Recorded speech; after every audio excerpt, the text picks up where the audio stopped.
centralization of global power in every area of our lives, including trade. People say to people, you can't be against free trade. Well, let me explain free trade to you, shall I? Okay, what you do is you make your products over here in the poorest countries in the world, or the most enslaved dictatorships in the world, for a few cents on the dollar, while the people making them are paid a pittance, starvation wages, and fantastic shift times. You then ship them over to the West and you sell them for as much as you can get away with. So both ends of the system are being exploited. Am I against free trade on that basis? Too bloody right I am. And the more that trade barriers come down, the more that tariff barriers and costs of doing that come down.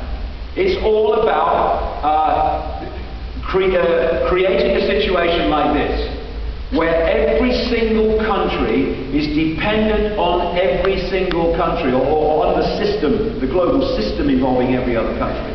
So no one is in a position to make their own decisions or to have sovereignty over their own land, their own economy, their own bloody anything. That's the idea, and it's been moving on incessantly. Coordinates 3 of the cement. This could get controversial, I don't care. About time the truth was spoken. Not quite controversial yet, but it will be shortly. Well, probably it won't in this room, I don't know. What we have coordinating all this stuff that I'm talking about is what I call the blueprint. It's what I find in every country. The network, the structure that controls globally plays down into every country. So there is a structure in Croatia that is a mirror of the structure that controls the planet. And what I'm describing is something that is holographic. Every part of the whole is a smaller version of the whole. And so you have families and secret societies controlling globally, and you have families and secret societies controlling nationally and locally, which answer to the global level.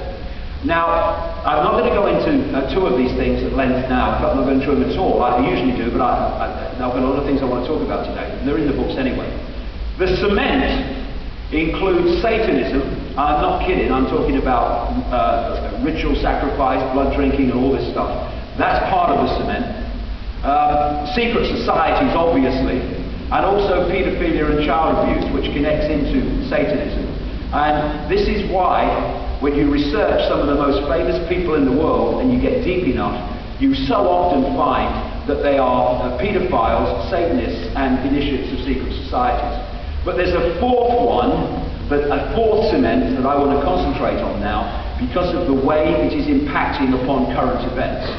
It is a major part of the force that is leading us to World War III, which I've been saying was coming unless we intervened since the 1990s.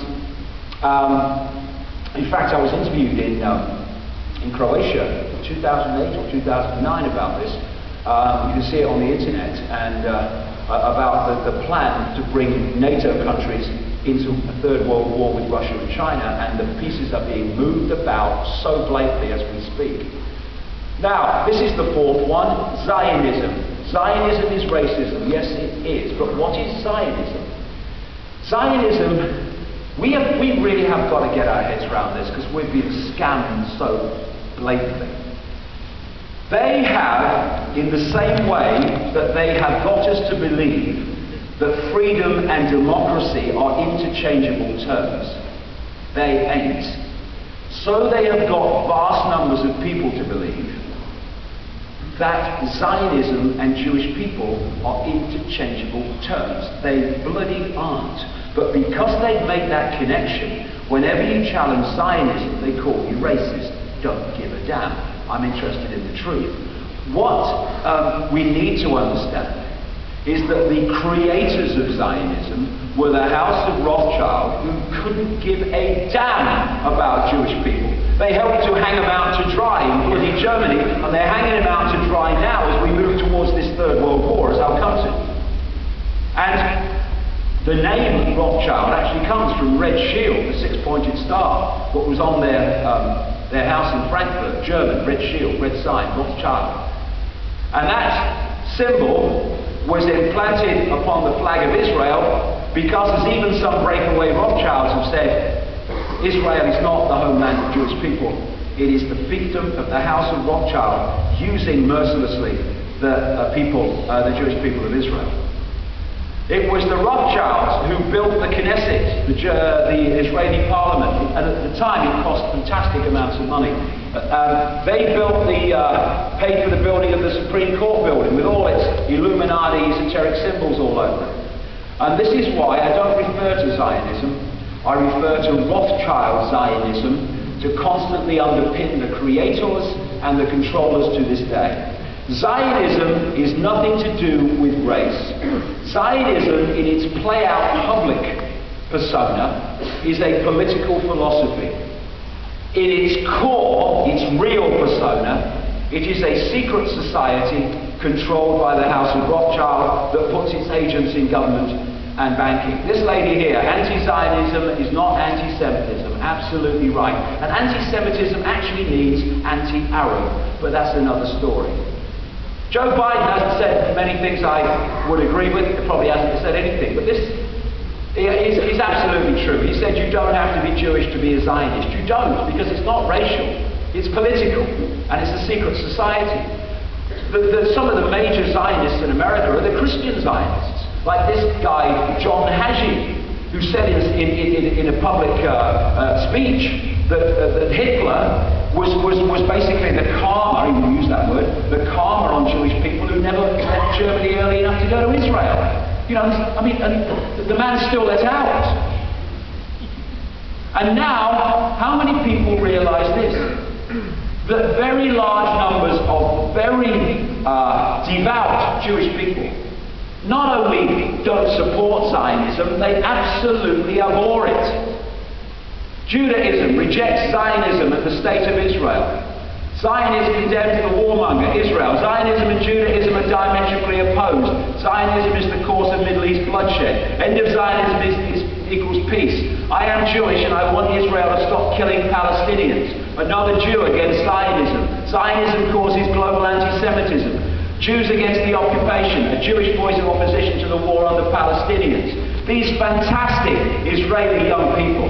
And vast numbers, I mean, I saw the figure 50% in a story this week, of young people are refusing to serve in the conscripted Israeli Defense Forces because they will not do this to Palestinian children. That's the kind of commitment to decency that we need. And these people end up in bloody prison because they refuse to serve and do this stuff.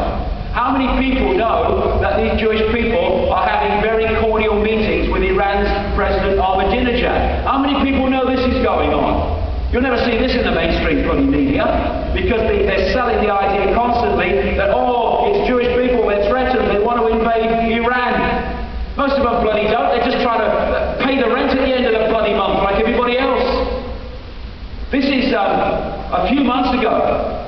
400,000 Jewish people, Israeli people on the streets of Israel, in a country of what, 7.5 million, 8 million, protesting about the terrible economic plight they're in because of their government.